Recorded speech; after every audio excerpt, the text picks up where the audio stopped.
So guys, আপনি আমার দিদির চ্যানেল তো দেখছেন না, নন্দিনী স্প্রিঙ্কল রাধা কৃষ্ণ। ও আমার দিদি সরি, চ্যানেলটা একটু ডিলিট হয়ে গেছিল। মানে ওর চ্যানেল হচ্ছে ডিলিট হয়নি, মানে ওটা হ্যাং হয়ে গেছিলো। ওর মা ঠিক করাতে নিয়ে গেছে, তারপর এসে দেখছে যে ও পুরো ভিডিও ওর ডিলিট হয়ে গেছে। তারপর আরও সাবস্ক্রাইবারও ছিল অনেক, ওটাও আবার ডিলিট হয়ে গেছে। তার জন্য ও খুবই এখন স্যাড।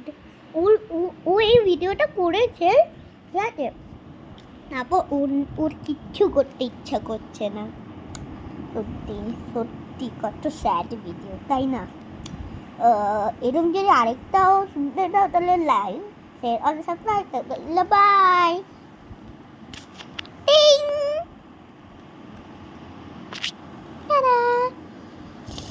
12,000 like, okay?